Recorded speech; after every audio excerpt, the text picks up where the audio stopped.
Hey there, Lowell with GamerGuides.com reporting in to let you know how to get each and every Skell, otherwise known as a mech, in Xenoblade Chronicles X Definitive Edition. If you're looking for how to get your first Skell, I put together a video titled How to Quickly Unlock Skells. I'll link that in the top corner and in the description below. This guide, instead, details how to obtain each and every Skell available in the game. So I've organized this video by basic Skells, which you can buy at the shop terminal after completing the Skell license normal mission, followed by endgame Skells crafted at the AM terminal, and finally character-specific Skells. Check out the video description to jump to the type of Skell you're looking for. The first Skell you get is called an Urban and requires level 20 to pilot. It is automatically obtained after finishing the Skell license normal mission, which becomes available after finishing Chapter 6. This is a light Skell, meaning it's fast and uses low fuel consumption when in flight. Do note you cannot unlock flight until after Chapter 9. Anyway, this level 20 Urban is pretty bad and you'll want to move on from it ASAP. Fortunately, you can now buy 7 different Skells at the shop terminal in Armorer's Alley right when you unlock the level 20 Urban. However, they require a character of level 30 to pilot. There's several different types. The Formula ST, a light Skell, the aforementioned Urban ST, but now level 30, the Varus ST, also a light Skell, the Lila ST, a balanced medium Skell, the Inferno ST, another balanced medium Skell, the Mastema ST, a fuel-heavy but hard-hitting heavy Skell, and finally, the Amdusius ST. It's also a heavy. Each of these comes with different stats from higher or lower ranged attack to thermal resistance, along with, and most importantly, a handful of different overdrive effects. For my credits, I'd go with the US0230 Urban ST, the upgraded version of your base Skell, as it has high damage output and some pretty good overdrive effects.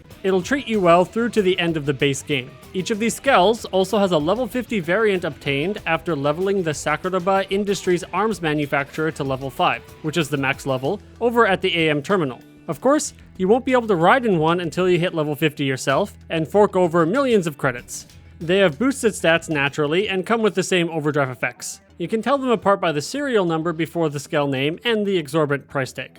Clearing the 12th chapter, which is the end of the base game, will unlock the level 60 versions of each of these Skells. Formula Zero, Urban Lincoln, Varus Kane, Lila Queen, Inferno Skydon, Mastema White Reaper, and Amdusius Hades. However, you cannot purchase these ultimate forms from the shop terminal. You'll find them under the Develop New Gear menu over at the AM terminal, and they require a whack of Moranium and tons of resources to craft. Furthermore, 2 non-customizable Skells, meaning you can't change out their skills with different weapons, become available. The Ares 70 and Ares 90.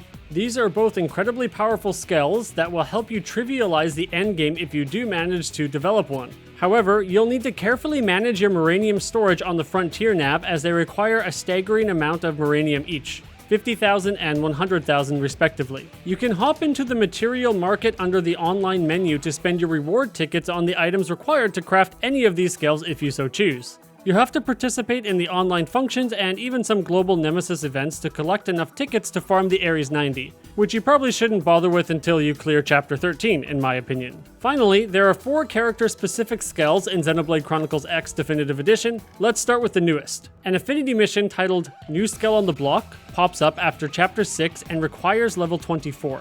Complete it, and not only will the pink-haired Hraesvelg join your team, you'll also gain access to a level 20 light Skell called Hraesvelg. I think that's how you pronounce it. You can purchase the level 30 version at the shop terminal afterward. However, do note that this Skell is not customizable. It does come with a cool katana though, so that's nice. For the level 60 version of this Skell, you have to follow Hraesvelg's affinity mission through to Chapter 9, where the Thinking Makes It So affinity mission will unlock. Clear it and you can craft the Hraesvelg Lord at the AM terminal where you find the other level 60 Skells. Likewise, the Dozer, Police, and Excavator Skells, clones of the Skells you find around New LA, unlock after helping see Bo's, HB, and Alexa's affinity missions through. As you can see, I haven't unlocked them yet because I'm way too lazy to grind affinity at the moment, but the process to do so is unchanged from the Wii U version of the game. That said, some of the skills and levels required to pilot them have changed. Bo's affinity mission, titled Bo's Ignorance, unlocks after Chapter 9, and so too does HB's affinity mission, Climbing the Ladder.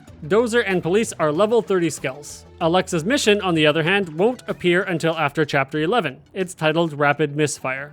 Doing so unlocks both a level 50 and a level 60 version of the Excavator Skell. Last, but certainly not least, is Ares Prime, a Skell piloted by a brand new party member named Al. It is an incredibly powerful non-customizable Skell only usable by him. However, if you do clear the final chapter of the Definitive Edition, Chapter 13 Act 3, you can assign other pilots to Ares Prime. And that's all there is to it. Up until Chapter 12, you're fine sticking with the level 30 Skells from the shop terminal with some decent weapons equipped. However, Chapter 13 Acts 2 and 3 spike in difficulty quite a bit, so you're going to want to grab a level 50 Skell or two along with having Al in your party for some Ares Prime backup. Other than that, don't worry about unlocking the level 60 Skells until you clear the game entirely and go on a rampage across Mira, slaying every massive beast you set your eyes on as you try to 100% the game. Anyway, I hope this video helped you understand how to unlock each and every Skell in Xenoblade Chronicles X Definitive Edition. If this guide did help you, don't be afraid to like or subscribe so we can continue fulfilling all your gaming needs at GamerGuides.com.